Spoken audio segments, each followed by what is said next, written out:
Hello and welcome to today's topic, which is Vanguard to Ascensus Solo 401k reporting, what to look for.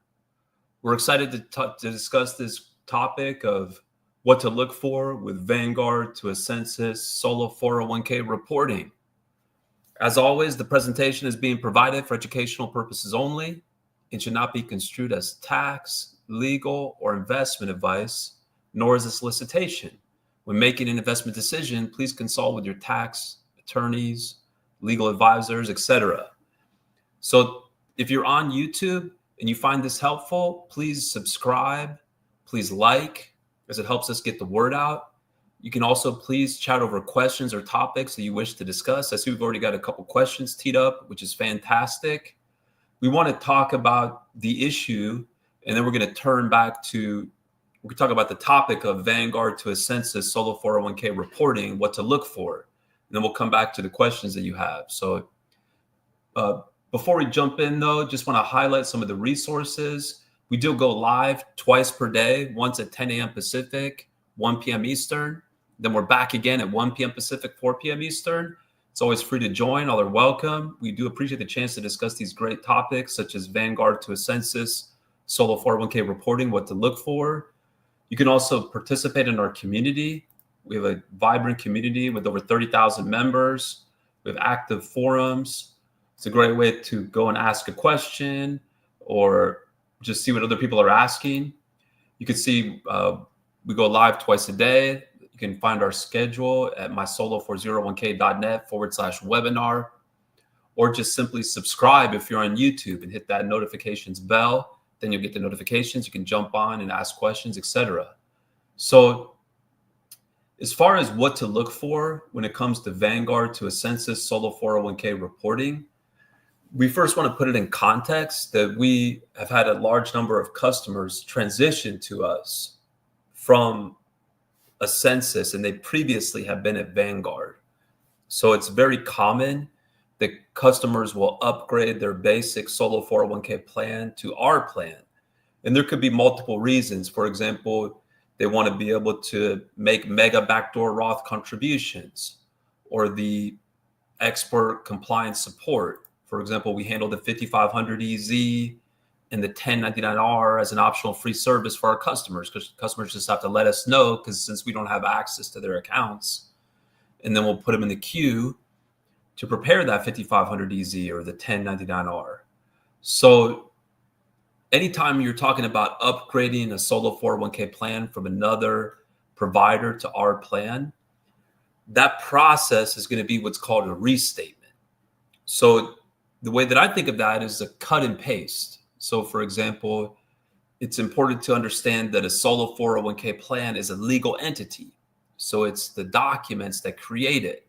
So for example, if someone has a Solo 401k at Ascensus that was previously at Vanguard. So to give a little history and background, right? Vanguard, they exited the Solo 401k industry in 2024, and they sold all their accounts to Ascensus.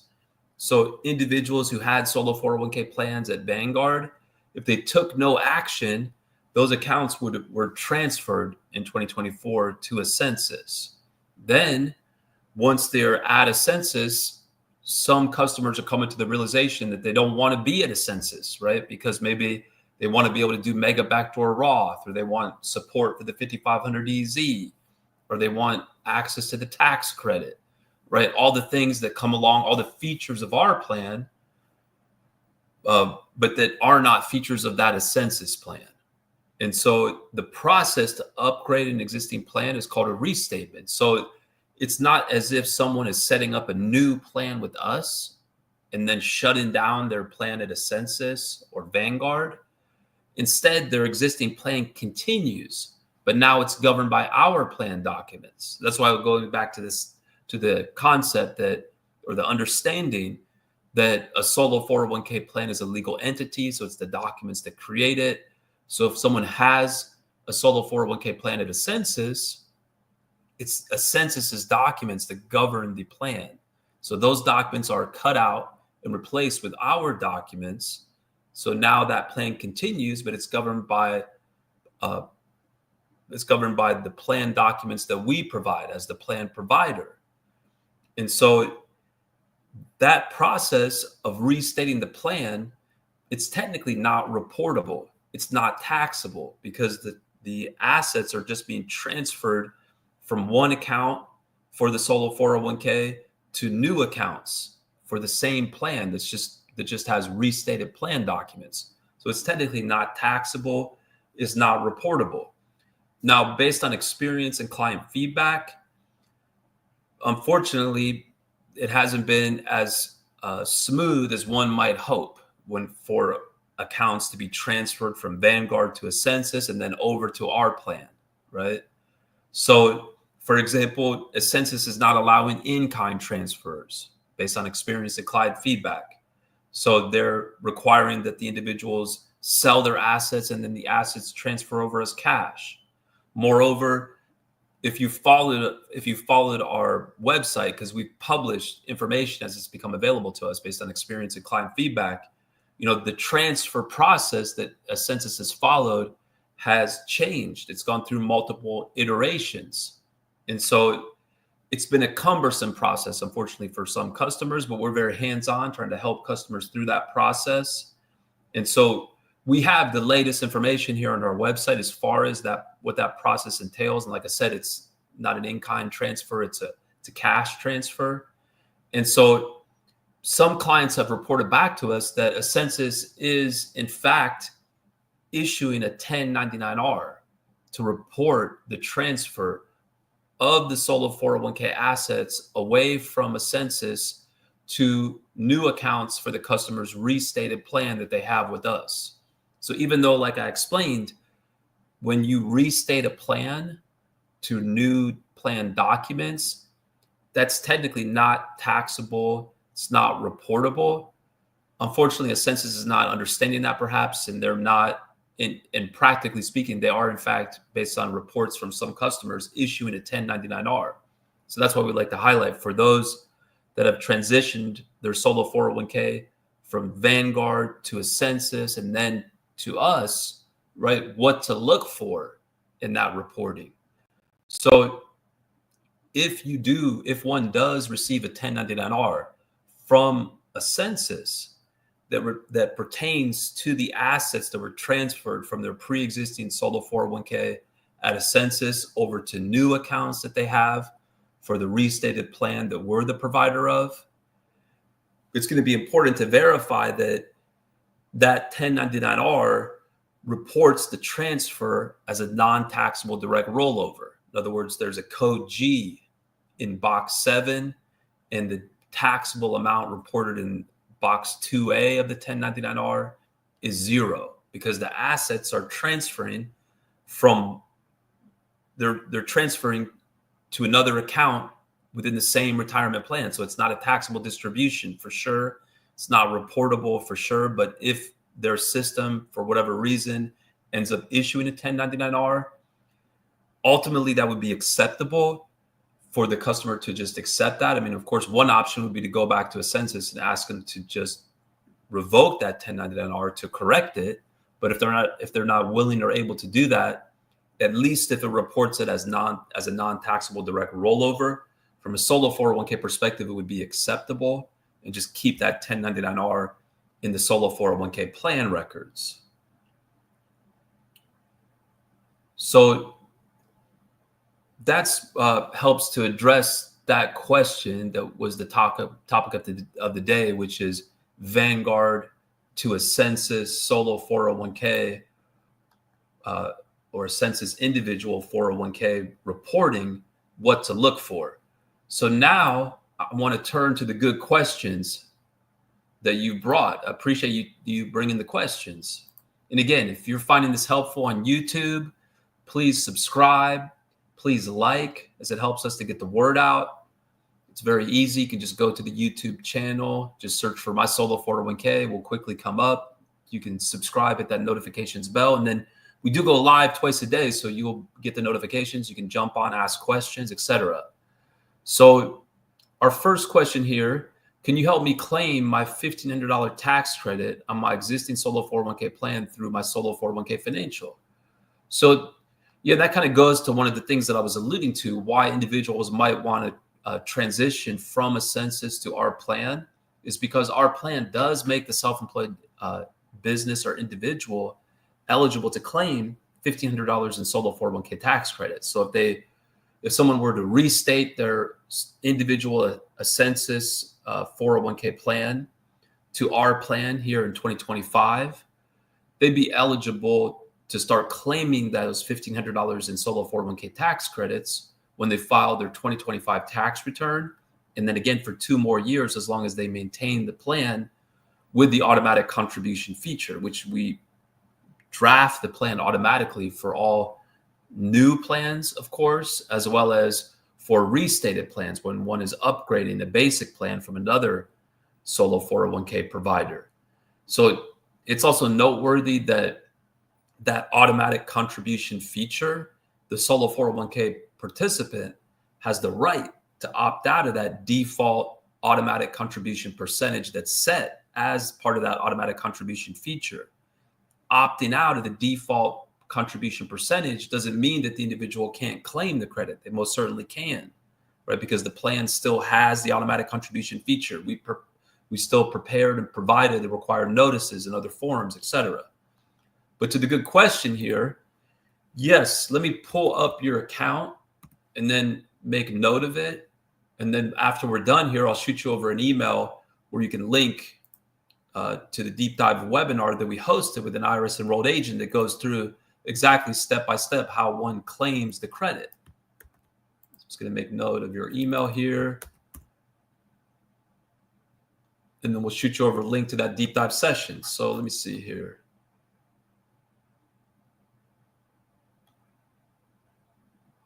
Now, keep in mind, for historical clients, the plan may need to be updated. But we'll pull your plan up, and I made note of your plan, and we will respond accordingly. Thank you so much for bringing a good question. I performed 2 mega backdoor Roth conversions last year. And unfortunately, I thought they needed to be reported at the same time as other tax reporting. Therefore, they were not reported last year. What should I do? So let's see here. See if I can pull up see if you're an existing customer here. 1 second.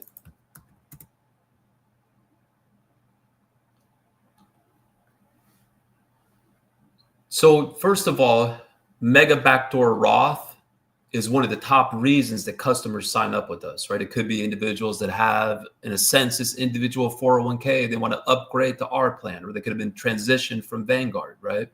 Or they might have a plan somewhere else, like a basic plan at Fidelity or Schwab, or they may not have a plan. But that's one of the top reasons that customers want to sign up with us, is the ability to make those mega backdoor Roth contributions. Now, keep in mind that making a mega backdoor Roth contribution is a 2-step process. The individual first has to deposit voluntary after-tax solo 401k funds into a voluntary after-tax solo 401k account. And then step 2, move the money from the voluntary after-tax solo 401k account to either a Roth solo 401k or a Roth IRA. So that first step, the contribution, that's not reportable. It's not reportable on the personal or the business tax return. The second step, the move from the after-tax to the Roth, that is reportable on a 1099-R. Now, we do prepare the Form 1099-R as an optional free service for our customers who let us know about that transfer in a timely fashion. They let us know using our online forms, which you can find at mysolo401k.net/forms. Now, as a customer accommodation, right? Maybe someone's going through this for the first time. They may have forgotten to let us know. So we'll pull up your account. We'll see if you were able to submit that form, but I'm sure we can offer you a customer accommodation to allow you to give us the information now on a late basis, and so that we can add it to the queue to prepare the 1099-R. So again, it's that after-tax to Roth transfer is reportable on a 1099-R for the year of the transfer. Now, if those funds were not transferred until 2025, Because let's say if someone didn't make a contribution for 2024 until 2025, right? Because the contribution deadline is the business tax return deadline, including any timely filed extension. So there's many individuals who are still making 2024 after-tax contributions now here in 2025. So they don't move the money from the after-tax account to the Roth Solo 401k or Roth IRA until 2025. It's not going to be reportable on a 1099-R until 2025.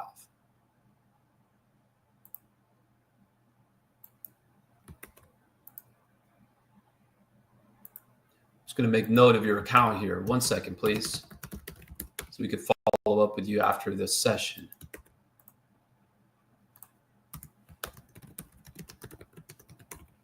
Okay. Made note of that. Thank you for bringing the great question. All right, next good question. Can my spouse be hired as a 1099 NEC contractor to help with my business, single member LLC, and still participate in the same solo 401k set up under this LLC? Or she has to be hired as a W-2 employer or K-1 partner? Great question. So a solo 401k is for a self-employed individual. And the technical term is a one participant plan. Now, there are exceptions to that one participant requirement. One exception is for a spouse who's working in the business. So in order for the spouse to be added to the plan, the spouse would and participate in the plan. The spouse would need to be working in the business and reporting their own earned self-employment income. So the spouse doesn't need to be an owner of the business, but the spouse needs to work in the business and report their own earned self-employment income. So there's no requirement that the spouse report their earned self-employment income as a W-2, right? It's possible for the spouse to report their earned self-employment income, for example, on Schedule C. Now, if they're going to be added to the plan, they need to be added as a trustee of the plan if they're not already a trustee, right? They could have already, sometimes spouses will be added as a trustee as part of the setup, as a co-trustee, even if they're not going to be participating. And there's no requirement for the spouse to be working in the business to be a co-trustee. So adding them as a co-trustee at the beginning makes it easier to later add them as a participant if they later start working in the business, reporting their own earned self-employment income and want to participate. So if they're not a trustee on the documents, they would need to be added, and then accounts would have to be set up in the name of the solo 401k for the benefit of the spouse. And then the spouse could start contributing based on their self-employment income, could roll over money from an eligible retirement account like a former employer plan or a non-Roth IRA. Hopefully that helps. Regarding opening brokerage account at Schwab, there's a question on the form that asks if my entity is an LLC or an S Corp. I submitted the form to elect to be taxed as an S Corp only a few weeks ago. So what would I select while the election is pending approval? Well, I think most folks, I mean, there's no expectation. The expectation is that the IRS will approve it. So I think most folks would, especially it might be retroactive to the beginning of the year. Most folks would just choose S Corp. Keep in mind that Schwab's role here is really just to provide the account for the 401k. And what's most important from a 401k perspective is that the account is set up under the name and EIN number of the plan. Separate accounts, if there's going to be multiple participants, like we talked about in the last question, right, with adding a spouse to the plan. So you might have multiple spouses, multiple persons, like two spouses participating in the same solo 401k plan. In that case, separate accounts. So that's important from a solo 401k perspective. And then separate accounts as well if there are multiple types of funds, such as pre-tax, Roth, and voluntary after-tax.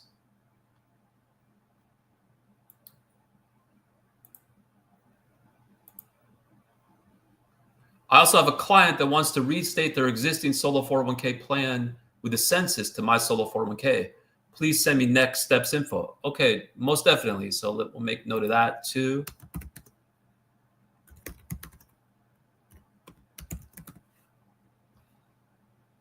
Thank you so much. So, all right, then we've got another one person. Do you have a guide available to help us complete Form 8881? So let me make note of your account. So assuming that your plan has the automatic contribution feature, the other notices, etc., then we'll definitely send you over the guide. If not, we'll send you the next steps to update the plan, to add the feature. Well, this has been great. Thank you so much for the great participation. Again, if you're on YouTube and you find this to be helpful, please like, please subscribe. It helps us to get the word out. Feel free to share with those that you know in your network that might be interested. We'll be back tomorrow with more content.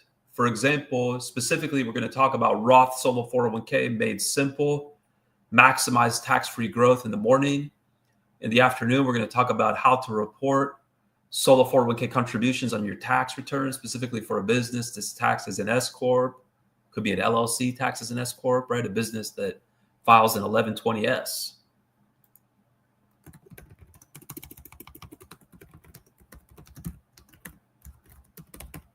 See if there's any more questions here at the end here. Okay, great.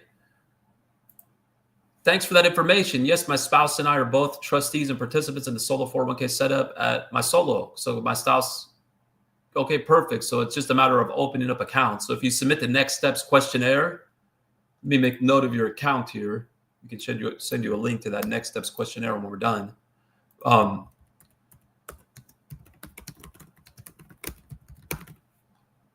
We can help open up the account. Ultimately, what's most important from a Solo 401k perspective is that the spouse reports earned self-employment income. Whether you need to issue a 1099 NEC is a question to discuss. It's more of a business tax question to discuss with your tax advisor.